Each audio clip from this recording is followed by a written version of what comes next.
సామెతలు 24వ అధ్యాయము 1-33 వచనములు. దుర్జనులను చూచి మత్సరపడకుము, వారి సహవాసము కోరకుము. వారి హృదయము బలాత్కారము చేయ యోచించును, వారి పెదవులు కీడును గూర్చి మాటలాడును. జ్ఞానము వలన ఇల్లు కట్టబడును, వివేచన వలన అది స్థిరపరచబడును. తెలివిచేత దాని గదులు విలువగల రమ్యమైన సర్వ సంపదలతో నింపబడును. జ్ఞానము గలవాడు బలవంతుడుగా నుండును, తెలివిగలవాడు శక్తిమంతుడుగా నుండును. వివేకము గల నాయకుడవై యుద్ధము చేయుము, ఆలోచన చెప్పువారు అనేకులుండుట రక్షణకరము. మూర్ఖునికి జ్ఞానము అందదు, గుమ్మమునొద్ద అట్టివారు మౌనులై యుందురు. కీడు చేయ పన్నాగములు పన్నువానికి తంటాలమారి అని పేరు పెట్టబడును. మూర్ఖుని యోచన పాపము, అపహాసకులు నరులకు హేయులు. శ్రమ దినమున నీవు కృంగిన యెడల నీవు చేతకాని వాడవగుదువు. చావునకై పట్టబడిన వారిని నీవు తప్పించుము, నాశనమునందు పడుటకు జోగుచున్న వారిని నీవు రక్షింపవా?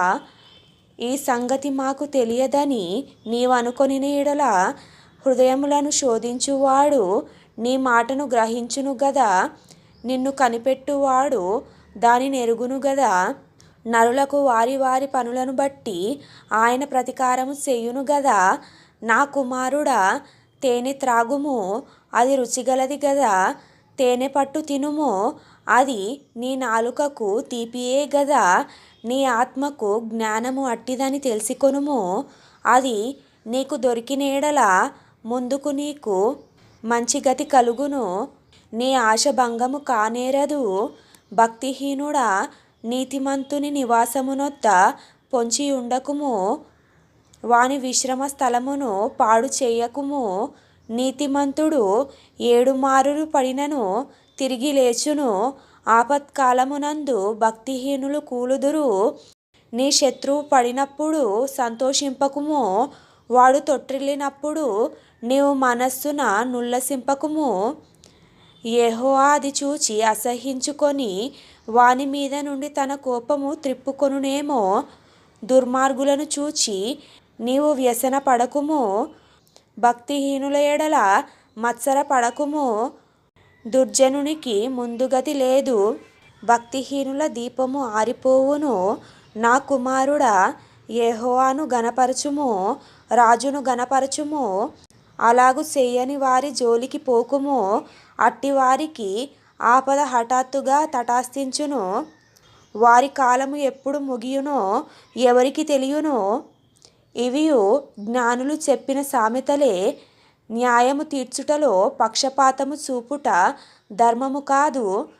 నీయందు దోషము లేదని దుష్టునితో చెప్పువానిని ప్రజలు శపించుదురు.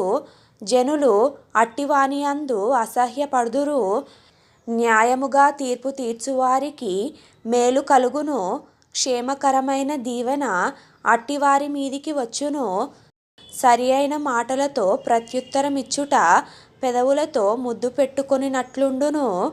బయట నీ పని చక్క పెట్టుకొనుము, ముందుగా పొలములో దాన్ని సిద్ధపరచుము, తరువాత ఇల్లు కట్టుకొనవచ్చును. నిర్నిమిత్తముగా నీ పొరుగువాని మీద సాక్ష్యము పలుకకుము. నీ పెదవులతో మోసపు మాటలు చెప్పవచ్చునా?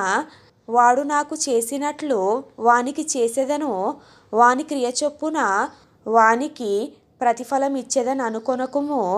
సోమరి వాని సేను నేను దాటిరాగా, తెలివిలేని వాని ద్రాక్షతోట నేను దాటిరాగా, ఇదిగో దాని అందంతటా ముండ్ల తుప్పలు బలిసియుండెను, దూలగుండ్లు దాని కప్పియుండెను, దాని రాతిగోడ పడియుండెను. నేను దాన్ని చూచి యోచన చేసికొంటిని, దాని కనిపెట్టి బుద్ధి తెచ్చుకొంటిని.